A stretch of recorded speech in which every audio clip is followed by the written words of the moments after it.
ಸಮಾಜವೇ ತಲೆ ತಗ್ಗಿಸುವಂತಹ ಒಂದು ಘಟನೆ ಕೊಪ್ಪಳ ಜಿಲ್ಲೆಯ ಯಲಬುರ್ಗಾ ತಾಲೂಕಿನಲ್ಲಿ ನಡೆದಿದೆ. ಕ್ಷುಲ್ಲಕ ಕಾರಣಕ್ಕೆ ಮರ್ಡರೇ ಆಗಿರುವಂತಹ ಒಂದು ಘಟನೆ ಯಲಬುರ್ಗಾ ತಾಲೂಕಿನಲ್ಲಿ ನಡೆದಿರೋದು. ಕ್ಷೌರ ನಿರಾಕರಿಸಿ ಈ ಕೊಲೆ ನಡೀತಾ ಅನ್ನುವಂತಹ ಪ್ರಶ್ನೆ ಮೂಡ್ತಾ ಇದೆ. ಒಂದು ಅಮಾನವೀಯ ಕೃತ್ಯಕ್ಕೆ ಕೊಪ್ಪಳ ಜಿಲ್ಲೆ ಸಾಕ್ಷಿಯಾಗಿದೆ. ಕಟಿಂಗ್ ಅನ್ನ ನಿರಾಕರಣೆ ಮಾಡಿದ್ದು ಜಗಳಕ್ಕೆ ಕಾರಣ ಆಗಿ ಆ ಜಗಳ ಕೊಲೆಯಲ್ಲಿ ಅಂತ್ಯವಾಗಿರುವಂತಹ ಒಂದು ಘಟನೆ ಯಲಬುರ್ಗಾ ತಾಲೂಕಿನ ಸಂಗನಾಳದಲ್ಲಿ ನಡೆದಿದೆ.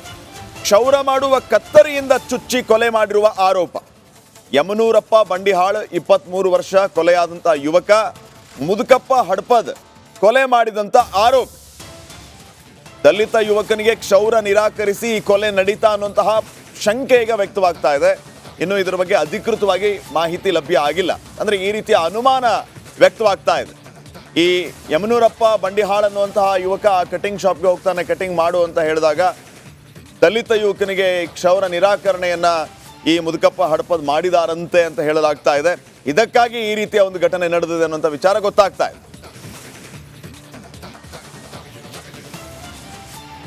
ಕಟಿಂಗ್ ಮಾಡ್ಸಕ್ಕ ಅಲ್ಲಿ ಕ್ಷೌರಕನ ಅಂಗಡಿಗೆ ಹೋಗಿದ್ನಂತೆ. ಅಲ್ಲಿ ಅವನಿಗೆ ಕಟಿಂಗ್ ಮಾಡು ಅಂತ ಕೇಳಿದಾಗ ನೀನು ಅಲ್ಲಿ ದೊಡ್ಡವ್ರು ಊರನವ್ರು ಬಂದ್ರ ಆ ಜಾತಿ ಅವ್ರ ಮುಗಿದ್ಮೇಲೆ ನಿಮ್ನ ಆಮೇಲೆ ಮಾಡ್ತಾನೆ ಒಲಿ ಇರೋದು, ನೀವು ಒಂದ್ ಸೈಡ್ ಕುಂದ್ರಲಿ ಒಲಿ ಅಂತ ಬೈದಾಗ ಇವನಿಗೆ ಸಿಟ್ಟು ಬಂದು ನಾನು ಎಲ್ಲ ಜಾತಿ ಅಂದ್ರೆ ಒಂದೇ, ನೀನ್ ಯಾಕೆ ಜಾತಿ ಭೇದ ಮಾಡ್ತೀಯ ನಮ್ಮೂರಲ್ಲಿ, ನಾನು ದುಡ್ಡು ಕೊಡಲ್ವ ನಿನಗೆ ಅಂತಂದು ಇವನು ಅವ್ನಿಗೆ ನ್ಯಾಯವಾಗಿದೆ, ನ್ಯಾಯವಾದ ಸಂದರ್ಭದಲ್ಲಿ ನಮ್ಮ ಮೊದಲು ಬನ್ನಿ ನಾನು ಮಾಡು, ಜಾತಿಯುತ ಮಾಡ್ತೀಯ ಇಲ್ಲಿ ನಮ್ಮೂರ ಜಾತಿಯುತ ಮಾಡ್ತೀಯ ಅಂದ್ರೆ ನನ್ನ ಮನರಿಗೆ ಅಂತ ನಾನು ಕಂಪ್ಲೇಂಟ್ ಮಾಡಿದ್ದಾನೆ. ಆದ್ರೂ ಅವನಿಗೆ ನ್ಯಾಯವಾಗಿ ಜಗಳ ಮಾಡಿ ಇವನು ಅವನು ಕತ್ತರಿಯಿಂದ ಹೊಟ್ಟೆಗೆ ತಿವ್ದು ಅವ್ನು ಕೊಲೆ ಮಾಡಿದ್ದಾನೆ ಸರ್. ಫಸ್ಟ್ ದುಡ್ಡು ಕೇಳ್ತಾನೆ ಸರ್, ಅವ್ನು ದುಡ್ಡು ಕೊಡು ಅಂತ ಕೇಳಿದಾಗ ನಮ್ಮ ಅಣ್ಣ ಕೊಡ್ತಾನಂತ ಹೇಳಿದ್ನಂತ ಸರ್. ಅವನು ಕೇಳಿದ್ರು ಹಂಗೆಲ್ಲ ಮಾಡಂಗಿಲ್ಲ, ನಿಮ್ಮ ಒಲೆಯರು ನೀವು ಸೈಡ್ ಕುಂತ್ಕೊಳ್ರಿ ಆಮೇಲೆ ಮಾಡ್ತೀನಿ ಅಂತ ಹೇಳಿ ಒಂದು ಜಾತಿ ನಿಂದನೆಯಿಂದ ಬೈದಾಡಿ ಅವನಿಗೆ ಕತ್ತರಿಂದ ಕೈಯಕ್ಕೆ ಕೋಪದಿಂದ ಕತ್ತರಿ ತಗೊಂಡು ಒಕ್ಕಳಕ್ಕೆ ಚುಚ್ಚನ ಸರ್. ಅವನು ಇಮಿಡಿಯೇಟ್ ಆಗಿ 5 ನಿಮಿಷದಲ್ಲಿ ನಮ್ಮ ತಮ್ಮ ಅಲ್ಲಿ ನಿಲ್ಲಕ್ಕಾಗಿಲ್ಲ. ಅವಂಗ ಸ್ವಲ್ಪ ಬಹಳ ಏಟದಿಂದಾಗಿ ಮಕ್ಕಳು ಒಂದು ಅಂಗಡಿ ಇದೆ ಅಲ್ಲಿ ಬಂದು ಮಲ್ಕೊಂಡ, ಅದ್ರ ಮಕ್ಕೊಂಡು ಅಲ್ಲೇ ಪ್ರಾಣ ಬಿಟ್ಟಿದ್ದಾನೆ.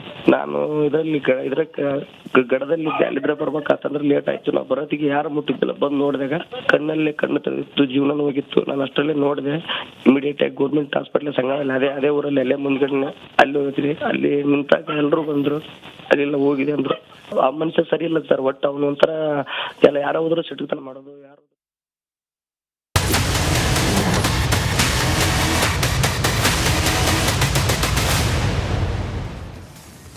ಈ ಮೂಡಾ ಹಗರಣ ವಿಚಾರಕ್ಕೆ ಸಂಬಂಧಪಟ್ಟಂತೆ ಮುಖ್ಯಮಂತ್ರಿಗಳ ವಿರುದ್ಧವಾಗಿ ಪ್ರಾಸಿಕ್ಯೂಷನ್ಗೆ ಅನುಮತಿಯನ್ನ ನೀಡಲಿಕ್ಕೆ ರಾಜ್ಯಪಾಲರು ಮುಂದಾಗ್ತಾರೆ ಅನ್ನೋ ಸುದ್ದಿಯನ್ನ ಮೊಟ್ಟ ಮೊದಲು ಬ್ರೇಕ್ ಮಾಡಿದ ರಿಪಬ್ಲಿಕ್ ಕನ್ನಡ. ಇನ್ಫ್ಯಾಕ್ಟ್ ಜುಲೈ ತಿಂಗಳ 22ನೇ ತಾರೀಕು ಮೊದಲ ಈ ಸುದ್ದಿಯ ಬಗ್ಗೆ ಬ್ರೇಕಿಂಗ್ ಪ್ರಕಟವಾಗಿದೆ ರಿಪಬ್ಲಿಕ್ ಕನ್ನಡದಲ್ಲಿ.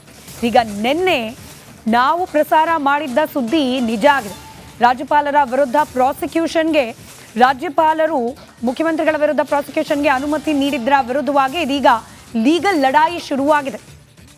ಗವರ್ನರ್ ವಿರುದ್ಧ ಕಾಂಗ್ರೆಸ್ ಇದೀಗ ಲೀಗಲ್ ಫೈಟ್ಗೆ ಮುಂದಾಗ್ತಾ ಇದೆ. ಈ ವಿಚಾರಕ್ಕೆ ಅಖಾಡಕ್ಕೆ ಕಾಂಗ್ರೆಸ್ನ ಹೈಕಮಾಂಡ್ ಲೀಗಲ್ ಟೀಮ್ ಎಂಟ್ರಿ ಕೊಟ್ಟಿದೆ. ಕೋರ್ಟ್ ಕಟಕಟೆಯಲ್ಲಿ ಮತ್ತೊಂದು ಕದನ ಅಲ್ಲಿಗೆ ಫಿಕ್ಸ್. ನಾಳೆಯಿಂದಲೇ ಶುರುವಾಗುತ್ತಾ ಕಾನೂನಾತ್ಮಕ ಸಮರ ಅನ್ನೋ ಅನುಮಾನವೂ ಇದೆ. ಇದರಲ್ಲೂ ಪ್ರಮುಖವಾಗಿ ಕಾಂಗ್ರೆಸ್ ಹೈಕಮಾಂಡ್ ನಾಯಕರ ಜೊತೆಯಲ್ಲೇ ಗುರುತಿಸಿಕೊಂಡಿರುವ ಹಾಗೆ ಕಾಂಗ್ರೆಸ್ನ ಅನೇಕ ಹೈ ಪ್ರೊಫೈಲ್ ಕೇಸ್ಗಳನ್ನು ಹ್ಯಾಂಡಲ್ ಮಾಡಿರುವ ಕಪಿಲ್ ಸಿಬಲ್, ಅಭಿಷೇಕ್ ಮನು ಸಿಂಘ್ವಿ ಇತ್ಯಾದಿ ಹಿರಿಯ ವಕೀಲರ ತಂಡವೇ ರಾಜ್ಯಕ್ಕೆ ಪ್ರವೇಶವನ್ನ ಮಾಡ್ತಾ ಇದೆ.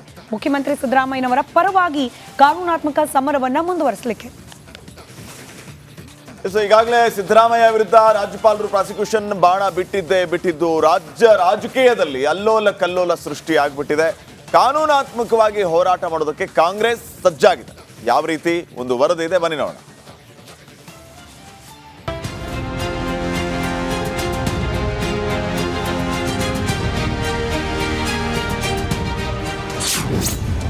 ಸಿದ್ದರಾಮಯ್ಯಗೆ ಪ್ರಾಸಿಕ್ಯೂಷನ್ ಕುಣಿಕೆ, ಅಖಾಡಕ್ಕೆ ಕಾಂಗ್ರೆಸ್ ಹೈ ಲೀಗಲ್ ಟೀಮ್. ರಾಜ್ಯ ರಾಜಕೀಯದಲ್ಲಿ ಸರ್ಕಾರ ವರ್ಸಸ್ ರಾಜಭವನ ಜಟಾಪಟಿ ಜೋರಾಗಿದೆ. ಸಿದ್ದರಾಮಯ್ಯ ವಿರುದ್ಧ ಪ್ರಾಸಿಕ್ಯೂಷನ್ಗೆ ಅನುಮತಿ ಕೊಟ್ಟಿದ್ದೇ ತಡ ಕಾಂಗ್ರೆಸ್ ಪಾಳ್ಯದಲ್ಲಿ ಭಾರಿ ಬೆಳವಣಿಗೆ ಆಗ್ತಿದೆ. ಈ ಕೇಸ್ ವಿಚಾರವಾಗಿ ಯಾವ ರೀತಿ ಹೋರಾಡಬೇಕೆಂಬ ಲೆಕ್ಕಾಚಾರ ನಡೀತಾ ಇದೆ. ಈ ಮಧ್ಯೆ ಸಿಎಂ ಸಿದ್ದರಾಮಯ್ಯಗೆ ಹೈಕಮಾಂಡ್ ಅಭಯ ನೀಡಿದೆ. ಸಿದ್ದರಾಮಯ್ಯ ಬೆನ್ನಿಗೆ ಇಡೀ ಕ್ಯಾಬಿನೆಟ್ ನಿಂತಿದ್ದು ಹೈಕಮಾಂಡ್ ಕೂಡ ಅಭಯ ನೀಡಿದೆ. ಹೀಗಾಗಿ ಮುಂದಿನ ಹೋರಾಟಕ್ಕೆ ಸಿಎಂ ತಯಾರಿ ನಡೆಸಿದ್ದಾರೆ. ಬ್ಯಾಕ್ ಟು ಬ್ಯಾಕ್ ಮೀಟಿಂಗ್ ಮಾಡಿ ಸಲಹೆ ಪಡೆದಿದ್ದಾರೆ. ಅಲ್ಲದೆ ಸಮಾಲೋಚನೆ ನಡೆಸಿ ಮುಂದಿನ ಹೆಜ್ಜೆಯ ಕುರಿತು ಪ್ಲಾನ್ ಮಾಡಿದ್ದಾರೆ. ಈ ಮಧ್ಯೆ ಕಾನೂನು ಹೋರಾಟಕ್ಕೆ ಕಾಂಗ್ರೆಸ್ ರಣತಂತ್ರ ರೂಪಿಸಿದೆ. ಹಿರಿಯ ವಕೀಲರ ಜೊತೆ ನಿರಂತರ ಸಮಾಲೋಚನೆ ನಡೆಸಲಾಗುತ್ತಿದ್ದು ಯಾವೆಲ್ಲ ಕ್ರಮ ಕೈಗೊಳ್ಳಬೇಕೆಂದು ಚರ್ಚೆ ನಡೆಸುತ್ತಿದ್ದಾರೆ. ಇನ್ನು ಕಾಂಗ್ರೆಸ್ ನಾಯಕರು ಹಾಗೂ ಹಿರಿಯ ವಕೀಲರು ಬೆಂಗಳೂರಿಗೆ ಎಂಟ್ರಿ ಕೊಡ್ತಿದ್ದು ಸಿದ್ದರಾಮಯ್ಯರಿಗೆ ಸಲಹೆಗಳನ್ನು ನೀಡುತ್ತಾ ಹೋರಾಟಕ್ಕೆ ಶಕ್ತಿ ತುಂಬಲಿದ್ದಾರೆ. ಬೆಂಗಳೂರಿಗೆ ಕಪಿಲ್ ಸಿಬಲ್ ಸಿಂಘ್ವಿ ಟಿ. ರಾಜ್ಯಪಾಲರ ಆದೇಶವನ್ನು ಹೈಕೋರ್ಟ್ ಅಥವಾ ಸುಪ್ರೀಂ ಕೋರ್ಟ್ನಲ್ಲಿ ಮಾತ್ರ ಪ್ರಶ್ನೆ ಮಾಡಬಹುದು. ಆದ್ದರಿಂದ ಹೈಕೋರ್ಟ್ಗೆ ಅರ್ಜಿ ಸಲ್ಲಿಸುವ ಸಾಧ್ಯತೆ ಇದೆ. ಸುಪ್ರೀಂ ಕೋರ್ಟ್ ವಕೀಲರಾದ ಅಭಿಷೇಕ್ ಮನು ಸಿಂಘ್ವಿ, ಕಪಿಲ್ ಸಿಬಲ್ ಬೆಂಗಳೂರಿಗೆ ಆಗಮಿಸುತ್ತಿದ್ದಾರೆ. ಇಬ್ಬರು ಬೆಂಗಳೂರಿಗೆ ಬಂದ ಬಳಿಕ ಮುಂದಿನ ಕಾನೂನು ಹೋರಾಟದ ಕುರಿತು ಚರ್ಚೆ ನಡೆಸಿ ತೀರ್ಮಾನ ಕೈಗೊಳ್ಳಲಾಗುತ್ತದೆ. ಕಾನೂನು ಹೋರಾಟದ ಬಗ್ಗೆ ಸಿಎಂ ಜೊತೆ ಚರ್ಚೆ ನಡೆಸಿ ಹೋರಾಟ ನಡೆಸಲಿದ್ದಾರೆ. ಸಿದ್ದರಾಮಯ್ಯರ ಹೋರಾಟ ಯಾವ ರೀತಿ ಇರುತ್ತೆ, ಯಾವ ನಿರ್ಧಾರ ಕೈಗೊಳ್ಳುತ್ತಾರೆ ಕಾದು ನೋಡಬೇಕು. Bureau report, republic Kannada.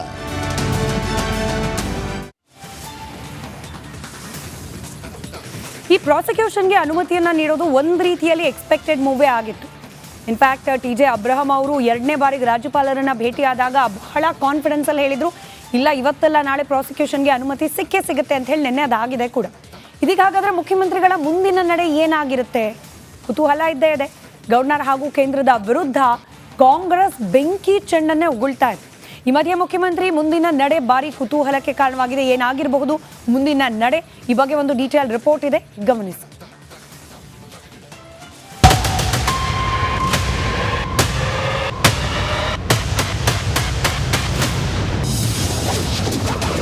ಟಗರಿಗೆ ರಾಜ್ಯಪಾಲರ ಪ್ರಾಸಿಕ್ಯೂಷನ್ ಡಿಚ್ಚಿ.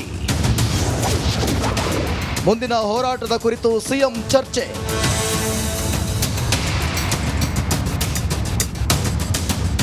ಸಿದ್ದರಾಮಯ್ಯ ಸಿಎಂ ಕುರ್ಚಿ ಸೇಫ್ ಆಯಿತು. ಮೂಡಾ ಕೇಸ್ ಬಗ್ಗೆ ಏನೂ ಅಪ್ಡೇಟ್ ಇಲ್ಲ ಎನ್ನುವಷ್ಟರಲ್ಲಿ ರಾಜ್ಯಪಾಲರು ಪ್ರಾಸಿಕ್ಯೂಷನ್ ಬಾಂಬ್ ಸಿಡಿಸಿದ್ರು. ಇದಾದ ಬೆನ್ನಲ್ಲೇ ಮುಂದಿನ ಹೋರಾಟದ ಬಗ್ಗೆ ಸಿದ್ದರಾಮಯ್ಯ ಮ್ಯಾರಥಾನ್ ಮೀಟಿಂಗ್ ನಡೆಸುತ್ತಲೇ ಇದ್ದು ಹೈಕಮಾಂಡ್ ಸಾಥ್ ನೀಡಿದೆ.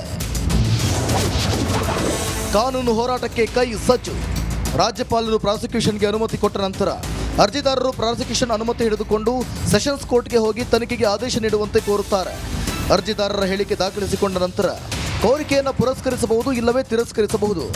ಪುರಸ್ಕರಿಸಿದರೆ ಪೊಲೀಸರಿಗೆ ಇಲ್ಲವೇ ಲೋಕಾಯುಕ್ತರಿಗೆ ತನಿಖೆಯನ್ನು ಒಪ್ಪಿಸಬಹುದು. ಬಳಿಕ ಸಿಎಂ ಹೈಕೋರ್ಟ್ನಲ್ಲಿ ಸೆಷನ್ಸ್ ಕೋರ್ಟ್ ಆದೇಶ ಪ್ರಶ್ನಿಸುತ್ತಾರೆ. ಅಲ್ಲಿಯೂ ಪ್ರಾಸಿಕ್ಯೂಷನ್ ಅನುಮತಿ ಪುರಸ್ಕರಿಸಿದರೆ ಪ್ರಕರಣ ಖಂಡಿತ ಸುಪ್ರೀಂಗೆ ಹೋಗಬಹುದು. ಸುಪ್ರೀಂನಲ್ಲೂ ಪ್ರಾಸಿಕ್ಯೂಷನ್ಗೆ ಅನುಮತಿ ಪುರಸ್ಕರಿಸಿದರೆ ಪೊಲೀಸ್ ಇಲ್ಲವೇ ಲೋಕಾಯುಕ್ತದಿಂದ ತನಿಖೆ ಶುರುವಾಗುತ್ತದೆ. 2011ರಲ್ಲಿ BSY ವಿರುದ್ಧ ಪ್ರಾಸಿಕ್ಯೂಷನ್ಗೆ ನೀಡಲಾಗಿತ್ತು. 10 ತಿಂಗಳುಗಳ ನಂತರ ಆರೋಪ ಪಟ್ಟಿ ಸಲ್ಲಿಸಲಾಗಿತ್ತು. ಅದೇ ರೀತಿ ಸಿದ್ದರಾಮಯ್ಯ ವಿಚಾರದಲ್ಲೂ ಆಗುವ ಸಾಧ್ಯತೆ ಇದೆ.